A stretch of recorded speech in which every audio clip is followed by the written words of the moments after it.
القاهرة زمان كانت أجمل بكتير من باريس، ما تتفاجئش، ده كمان الخديوي إسماعيل كان عاوز يحولها لقطعة من أوروبا في جمالها المعماري.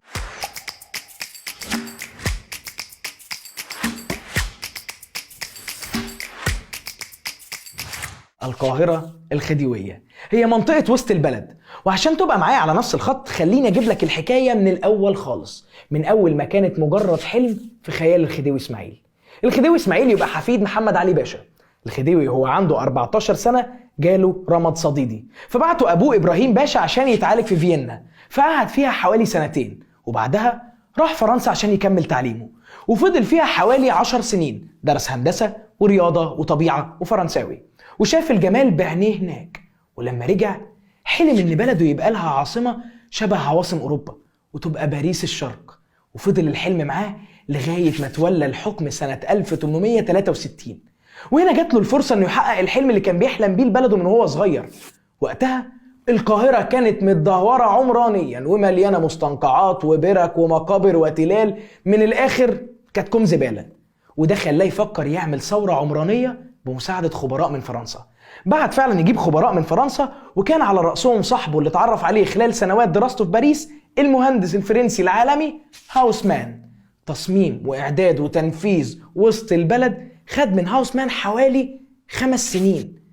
أنا عارف إنه صعب جدا تصدق إن القاهرة الخديوية، المدينة اللي وصفها الرحالة الأوروبيين بباريس الشرق، كانت قبل أكتر من 150 سنة مجرد كوم زبالة بتفصل المدينة العثمانية القديمة عن نهر النيل. وده قبل ما بتظهر بقى مبانيها اللي انت بتشوفها دلوقتي بطابعها الأوروبي النادر، زي مترو، راديو، ديانا، شيكوريل، شميلة، ديفيز برايان، عمر أفندي، هانو، عمارة يعقوبيان، وغيرها من المباني الساحرة. ده غير نقل مجرى النيل الرئيسي واللي كان مكانه القديم منطقة بولاق الدكرور على طول شارع الدقي ومبابة لمكانه دلوقتي، ونقله من مكان حديقة الحيوان والأورمان وجامعة القاهرة وأحياء الدقي والعجوزة والمهندسين ومبابة وبين السرايات دلوقتي.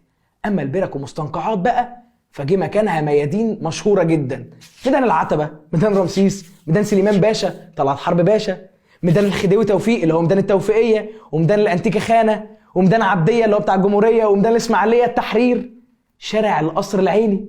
زود عليهم بقى كوبري قصر النيل بتماثيله ال4، ودار أوبرا كانت موجودة في ميدان على اسمه في العتبة قبل ما تتحرق للأسف سنة 1971، ومعهد للموسيقى وحديقة الأزبكية.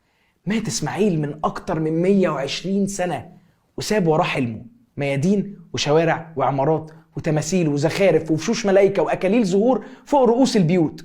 وعشان جمال وسط البلد دبل وبهت بسبب الإعلانات والألوان العشوائية للمباني، وطبعا شكل المحلات التجارية ووجهاتها ما بقتش زي زمان طبعا، بدأت مصر من قريب مشروع إعادة القاهرة الخديوية، وتم تأهيل حوالي 400 مبنى في وسط البلد من أصل 500 مبنى، ولسه مكملين. وفي خطط لتطوير حديقة الأزبكية وميدان الأوبرا، وخطط إنهم يحولوا عدد من شوارع القاهرة للمشاة بس، وتخصيص شوارع للمشاة بس في المساء، وإعادة دراسة عرض الأرصفة وتأثيره على حركة العربيات بالتنسيق مع الإدارة العامة للمرور.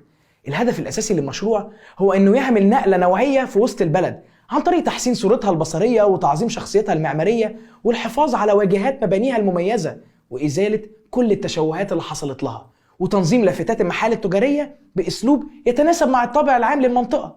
ده غير إضاءة واجهات المباني بأسلوب يبين عناصرها المميزة وطابعها المعماري الفريد وبالأخص بالليل، وإلغاء بروز كل محلات وسط البلد وإزالة كل ما كان مضاف على واجهات المحلات.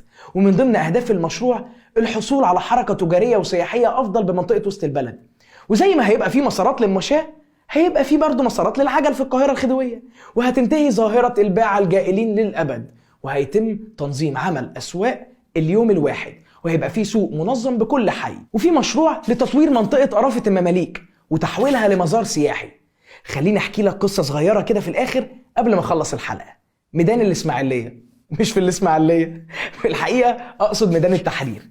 أيوة، الميدان اللي الخديوي إسماعيل حوله لنسخة من ميدان الشانزليزيه في فرنسا، بعد ما كان عبارة عن قطعة أرض فاضية في غرب القاهرة الخديوية مليانة بالمستنقعات، وكانت بتملاها مية النيل كل ما تفيض. بعد ثورة 1919 اتغير اسم الميدان لميدان الحرية، وبعد ثورة 1952 اتغير اسمه لميدان التحرير.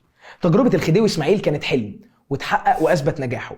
التجارب العمرانية هي اللي بتعيش وبتتصدر التاريخ وكمان كام سنة أحفادنا هيحكوا عن تاريخ العاصمة الإدارية الجديدة، زي ما أنا بحكي لك دلوقتي عن تاريخ القاهرة الخديوية.